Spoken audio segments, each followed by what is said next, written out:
Now, on 105.9 FM and streaming worldwide on the WMAL app. O'Connor and Company. 8:37. Happy Halloween. It's Larry O'Connor and Patrice Onwuka. Happy Halloween, Patrice. To you too. Happy Spooky Friday, everybody. Thank you. Coming up in 30 minutes, we're going to hand it off to Christopher Plant for the Chris Plant Show.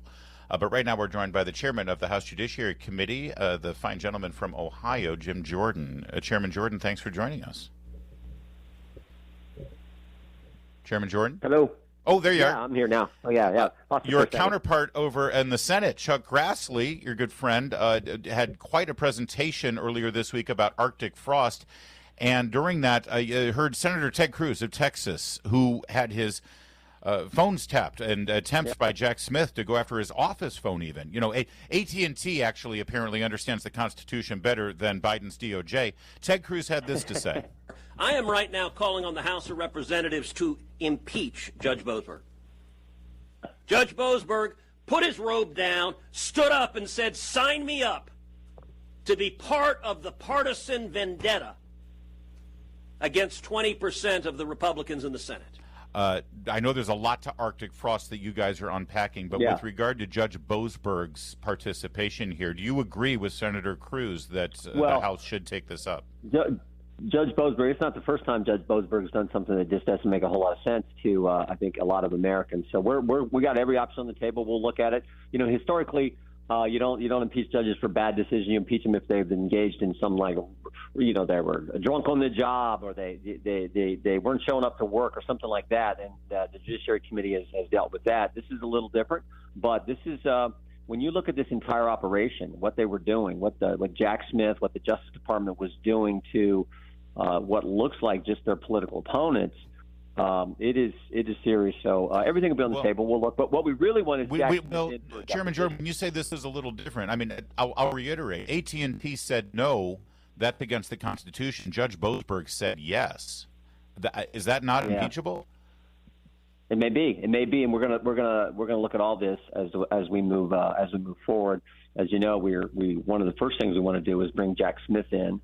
But we want all the documents and information. We've already deposed two of his lieutenants, Mr. Bratz, Mr. Wyndham, and they took the fifth 71 and 73 times respectively. And they took the fifth to questions like, was this a political operation designed to harm President Trump, this whole special counsel? I take the fifth. How many other members of the United States Congress did you surveil? Because we knew at the time they had surveilled 8 United States senators. I take the fifth to that question. So we want to ask Jack Smith some questions. We want to get him in for his deposition, and we're working on that as we speak. Well, Chairman Jordan, so to that last question you had asked of him, of his lieutenants, you know, how many people have been targeted? And now this list has been expanded to, 160 individuals who are part of Republicans, you know, whether members of Congress or outside of that, working in, you know, the Trump administration previously. You know, what can the American people expect to come from these investigations? I mean, I think there are people who want to see heads roll or someone serve some time, but what's realistic here? Well, that's up to the Justice Department, but in a related matter, we referred Mr. Brennan because we think Mr. Brennan wasn't square with the United States Congress. I've said many times that, you know, you're not supposed to lie, but you're definitely not supposed to lie when you're under oath talking to Congress. And that's exactly what it looks like Mr. Brennan did. And we don't do many of these referrals. We only do it when it's truly warranted and we believe someone was obstructing our investigation and lying to us, and that's what we think happened with Mr. Brennan. And we know that because Tulsi Gabbard had declassified a report from the House Intelligence Committee from a few years ago, which directly contradicts what Mr. Brennan told us under oath. He said that he wasn't involved with the dossier. Dossier wasn't used in the intelligence community assessment, and that's just not the truth. In fact, in the declassified report, there's a story that's related where a CIA official confronts Mr. Brennan and says, you know, Mr. Brennan, this dossier doesn't hold up. We shouldn't include it in the intelligence community assessment. There's no underlying intelligence to support it. And Brennan's response was, yeah, but doesn't it ring true? I think displaying his motive. Yeah, what he was trying to do to President Trump. And that's the same, I think, dynamic in play with this other investigation, this Arctic Frost and Jack Smith and his team. They were out to get their political opponents. Think about this. Dan Scavino. Amazing guy. He does the media, did all the social media for President Trump. They got his bank records. I mean, what are you doing? That's how ridiculous this was. 100 and some different subpoenas to individuals, entities, getting bank records, documents, communications. That's how this, as Senator Grassley said, that's what this fishing expedition was really doing. You call it a fishing expedition. I just want to drill down on that because most Americans naively believe that when the FBI goes to investigate someone, they're aware that a crime is being committed, and then they're looking to follow the evidence to see who the suspects in that crime might be. Here, everyone says, oh, it was insurrection. Well, no one was ever even charged with insurrection. Even Donald Trump, when Jack Smith tried to indict him, he didn't indict him on insurrection. So this appears as though this was straight out of Stalin's playbook. That show me the man and I'll show you the crime. Do you have any evidence, any documentation that you've seen so far that shows a predicate for a criminal investigation that Christopher Wray and the FBI conducted here?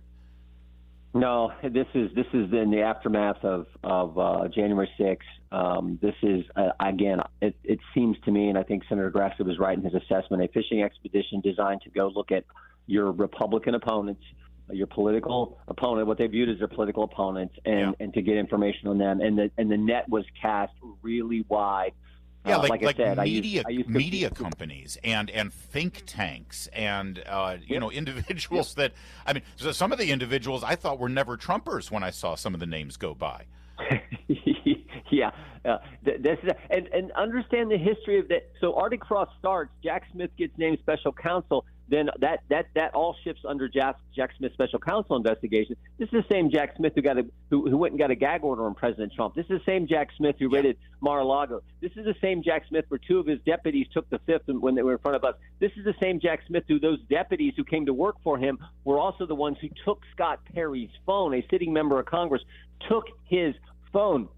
This is the same Jack Smith investigation where they said to a lawyer for one of the defendants, hey, we didn't know you were a Trump guy. We thought you were interested in this federal judge position. I mean, almost like a veiled threat or a bribe kind of offer being done there. So that's all the history of this guy. And now we learn how pervasive, how obnoxious this whole thing was. And I say this all the time because I've been involved in a lot of these investigations on Capitol Hill.